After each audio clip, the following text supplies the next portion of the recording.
First of all, just for listeners who may not be familiar with you, I'd like you to describe who you are, what you do, the way you'd like to be described. Okay. Well, I'm a filmmaker that makes usually strange and supernatural films. I know technically, I guess I'm a horror filmmaker, but my films are not horrific so much as bizarre and steeped in the supernatural. So that's really my predilection. And I've been making films since my early 20s and worked in the film industry in Montreal to pay the bills, so to speak. And then on top of your filmmaking, you've been involved in climate action, right? Right. Oh yeah, for yeah, I mean it's very recent. So in 2018, I read the Secretary General of the UN's sort of call for action for climate change and the ecological emergency.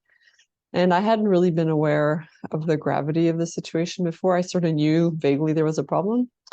And so that really prompted me to act. And so I dove deep into climate activism, and I've been doing a bunch of stuff until recently. And then now I'm in Morocco because I spend a part of the year here with my husband. Okay. And so that's been on hold because I can't really do much out here. Nor would I. Being political here is much more dangerous than in Canada. So for our well-being, I'm staying put. Okay. Cinema for the Climate, was that where you started bringing in the climate action, or were you doing it before that? No, I started really in 2018. I went to a march in Montreal, and the speakers at the end were talking about Extinction Rebellion, and I was like, oh my God, this is like what needs to be happening. Not, I wouldn't say naively, but in a way, I got really fired up, and I had never really done any activism before, so I started the Montreal chapter with two other guys, and we like dove right in and gave classes, and I mean, not that I knew anything really, but gave presentations, I should say, and then started doing actions probably 6 months after.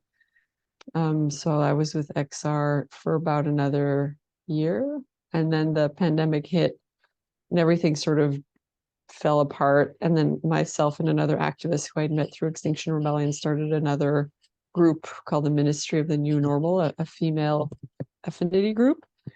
And that was much closer to what I do. So we had characters, we had like a narrative, we did little videos, we did actions as our characters.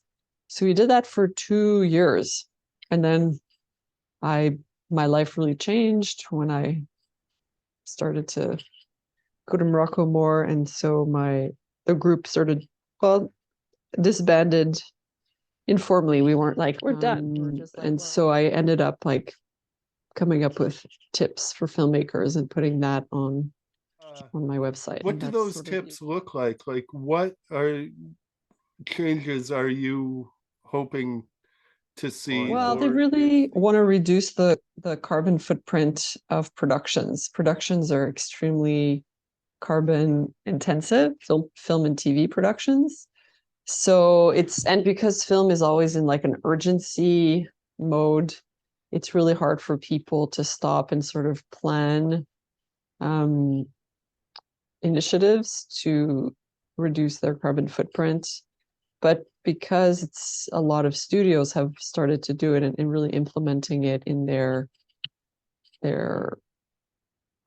practices and what they expect from service productions, EVs, or reducing the size of the cars using tie-ins instead of diesel generators, making sure that to reduce food waste, because that's a big producer of, I think, methane in the dumps, reducing paper, reducing flights. So basically reducing inefficiency and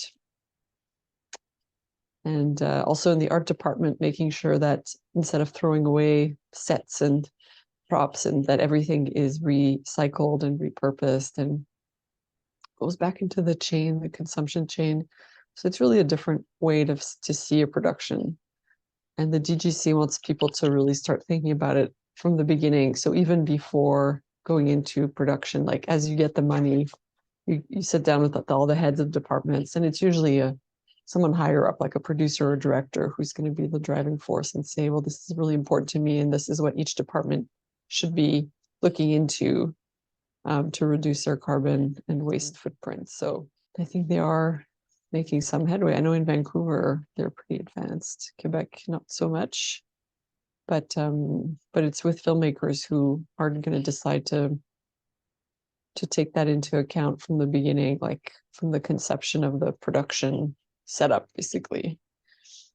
Okay. If no one leads the way, then the departments are not necessarily going to do it. Or if one department does it, that's not really enough. Or if like a coordinator wants to do it, but no one else does, then he or she are by themselves trying to force people to change, and they don't really have the power. Well, to be honest, like Slaxx was made just as I was sort of awakening to this crucial need. And so, no, we didn't really do much on Slaxx because we shot Slaxx in February 2019, and I didn't have time I actually didn't know as much about production sustainability as I do now. And I haven't shot another film since. So, but hopefully, knock on wood, the next one, then yeah, I'll talk to the producers and I'll make sure that that's part of our game plan.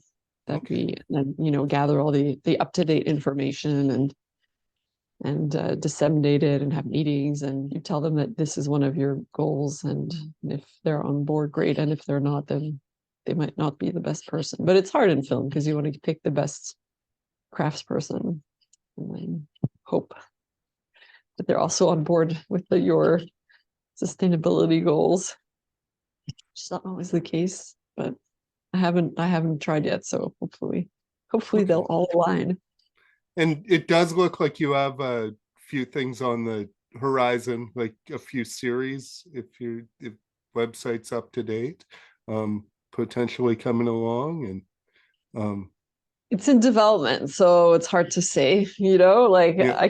I have so much in development, but there's a lot of projects that I worked on very hard that never got made. So I'm always a bit hesitant to be like, oh, this is going to be the next one. Because then I'm like so sure. And then it's like, no, actually, this doesn't work. But yeah, I'm developing. I have 3 TV shows and then another 2 features at really various stages of development. And I would say 2 of those TV shows have a environmental or climate action perspective. But there are, one is a supernatural mystery, and one is like a violent satirical comedy. Okay. Like it's not a horror. There's no supernatural elements, but it's definitely like bloody and over the top. Okay.